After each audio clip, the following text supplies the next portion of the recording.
എല്ലാവർക്കും നമസ്കാരം. ഷെയർ ചെയ്യണേ, സപ്പോർട്ട് ചെയ്യണേ, ലൈക്ക് ചെയ്യണേ.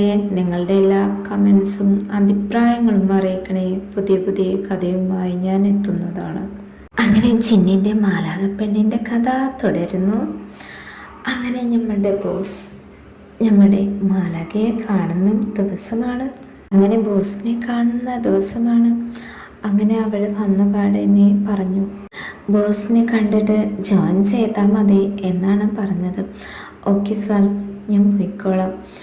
അപ്പോൾ dormant S come in sir, S come in. അവനെ അങ്ങനെ പറഞ്ഞു. അവൾ ഒരു ബ്ലാക്ക് ചുരിദാറായിരുന്നു ഇട്ടിരുന്നത്. അതിൽ കാണാൻ അവൾ വല്ലാത്തൊരു സുന്ദരിയായിരുന്നു. പക്ഷേ കുട്ടീനെ വായ നോക്കാൻ പറ്റില്ലല്ലോ, ബോസായിപ്പോയല്ലേ. അതെല്ലാം ഉള്ളിലൊതുക്കി കാട്ടക്കലിപ്പ് പുറത്തേക്കെടുത്തു. പക്ഷെ എന്ത് ചെയ്യാനാ?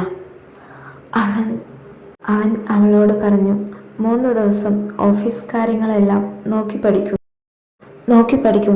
അതിന് ശേഷം നമുക്ക് ബാക്കിയുള്ള കാര്യങ്ങൾ നോക്കാം. പിന്നെ 3 ദിവസം കഴിഞ്ഞാൽ എൻ്റെ പേഴ്സണൽ അസിസ്റ്റൻ്റായിട്ട് നിനക്ക് തുടരേണ്ടി വരും. നിനക്ക് സമ്മതമാണെങ്കിൽ ഈ ജോലിയിൽ തുടരാം, അല്ലെങ്കിൽ ജോയിൻ ചെയ്യുന്നേക്കാളും മുന്നേ പോകാം. അപ്പോൾ സാർ ഇന്നലെ ഇതൊന്നും പറഞ്ഞിരുന്നില്ലല്ലോ. എന്താ ഇന്ന് പറഞ്ഞാൽ പറ്റില്ലേ? എന്ന് പറഞ്ഞാൽ എന്താ പറ്റില്ലേ? വല്ല കുഴപ്പമുണ്ടോ അനുസരിക്കുന്നതിന്? നിനക്കൊക്കെ മാസം സാലറി തരുന്നത് ഞാനാണ്. അപ്പോൾ ഞാൻ പറയുന്നത് നിനക്കെന്തോ അനുസരിക്കാൻ പറ്റില്ല എന്നുണ്ടെങ്കിൽ ജോയിൻ ചെയ്യണ്ട, കുഴപ്പമില്ല. നീ എൻ്റെ കയ്യിൽ വന്ന് പെടാൻ വേണ്ടി കാത്തിരിക്കുകയായിരുന്നു സാർ. ഞാൻ അന്ന് അറിയാതെ പറ്റിപ്പോയതാ. അറിയാതാണെങ്കിലും അറിഞ്ഞിട്ടാണെങ്കിലും അങ്ങനെ ചെയ്യാൻ പാടുണ്ടോ? തിരിച്ച് ചോദിക്കണം എന്നുണ്ടായിരുന്നു. സാർ ചെയ്തത് ശരിയാണോ? പക്ഷെ എന്ത് ചെയ്യാനാ, ജോലി വേണ്ടി അത്യാവശ്യമായി പോയി.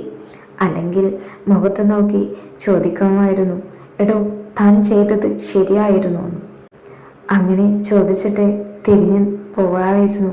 പക്ഷേ അതിന് കഴിയില്ലല്ലോ, അതിന് പറ്റാത്തൊരു സാഹചര്യമായി പോയില്ലേ. സംസാരിച്ചുകൊണ്ട് ഇരിക്കുമ്പോൾ അവളുടെ ചുണ്ടിൻ്റെ അടിയിലുള്ള കാക്കാപ്പുള്ളിയിലേക്ക് നോട്ടമിട്ടു ഇടയിൽ. പക്ഷെ പാവംകുട്ടി ഇതൊന്നും ശ്രദ്ധിക്കുന്നില്ല. അവൻക്കറിയില്ലല്ലോ അവൻ്റെ സ്വന്തം മാലക പെണ്ണാണ് അവൻ്റെ മുന്നിൽ ഇരിക്കുന്നത് എന്ന്. അവളുടെ പൂച്ച കണ്ണുകൾ ലെൻസ് വെച്ച് മറച്ചിരിക്കുകയല്ലേ, എങ്ങനെ കാണാനാ? അവൻ അവളുടെ ബോസായി പോയില്ലേ, വായ നോക്കാനും പറ്റില്ലല്ലോ.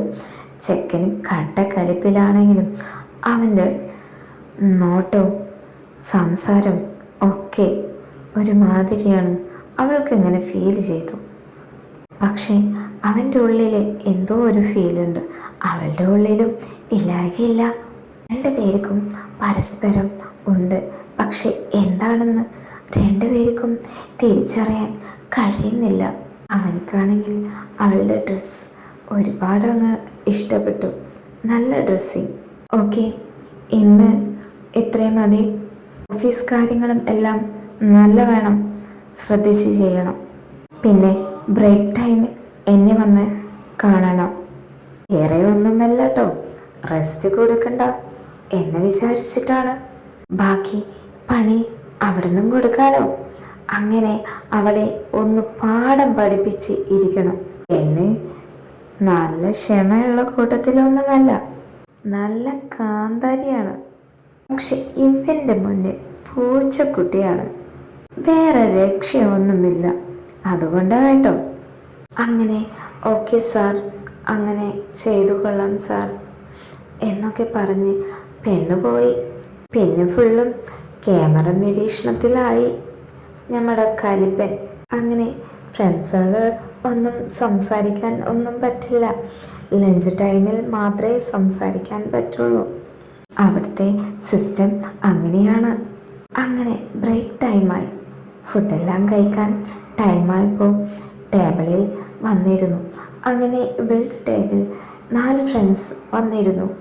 കമ്പനി അടിക്കാൻ വേണ്ടിയാണ്.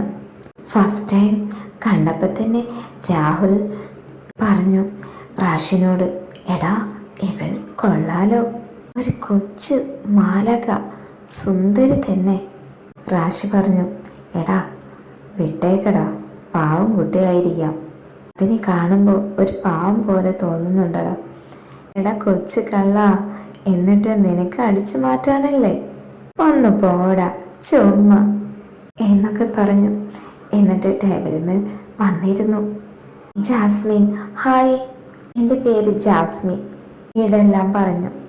കഴിഞ്ഞ് രാഹുൽ പറഞ്ഞു, ഹായ്, ഞാൻ രാഹുലാണ്, ഇവിടെയാണ് വർക്ക് ചെയ്യുന്നത് എന്നൊക്കെ. കോഴിയല്ലേ, കൂടുതൽ ഇൻട്രസ്റ്റ് ചെയ്യിക്കാൻ വേണ്ടി അവൻ കൂടുതൽ സംസാരിക്കാൻ തുടങ്ങി.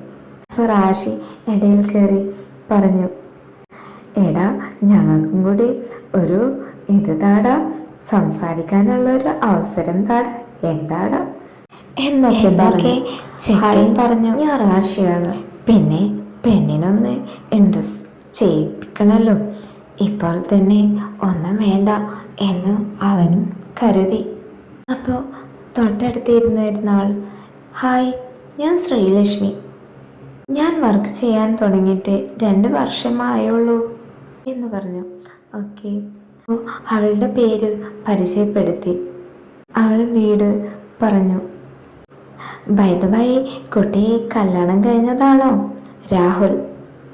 അപ്പോൾ ശ്രീലക്ഷ്മിയും ജാസ്മിൻ ചിരിക്കാൻ തുടങ്ങി. ഇല്ല, എൻ്റെ മാരേജ് ഒന്നും കഴിഞ്ഞിട്ടില്ല.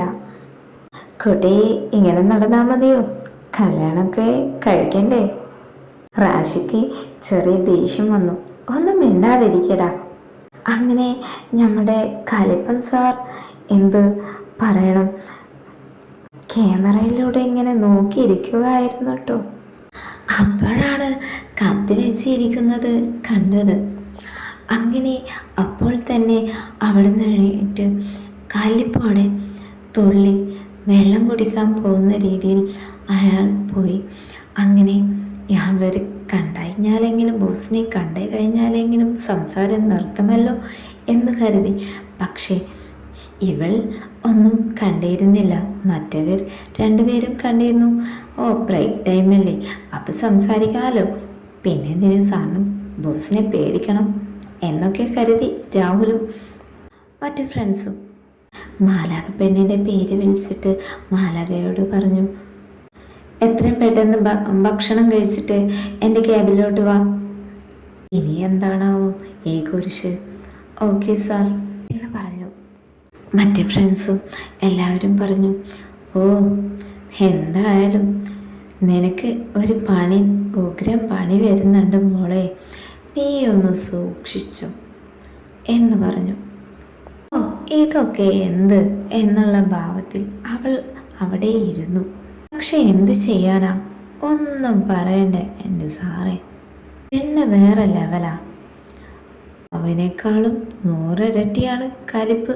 പക്ഷെ വന്ന പാട അതൊന്നും പുറത്തേക്ക് എടുക്കാൻ കഴിയില്ലല്ലോ. പെണ്ണ് വേഗം കഴിച്ചു കഴിഞ്ഞു പെട്ടെന്ന് ക്യാബിലോട്ട് പോയി. S sir വിളിച്ചിരുന്നോ? ഓ ഞാൻ വിളിച്ചിരുന്നല്ലോ, കമീൻ. ഭക്ഷണം കഴിക്കാൻ പോയാൽ എന്താ ഇത്ര ടൈം? സാർ ഇത്രേ ആയിട്ടുള്ളൂ, 10 മിനിറ്റ് പോലും ഞാൻ ലേറ്റ് ആയില്ലല്ലോ സാർ, ബ്രേക്കിൻ്റെ ടൈം ഇത്ര ടൈമാണല്ലോ സാർ, ആ ടൈം പറഞ്ഞു.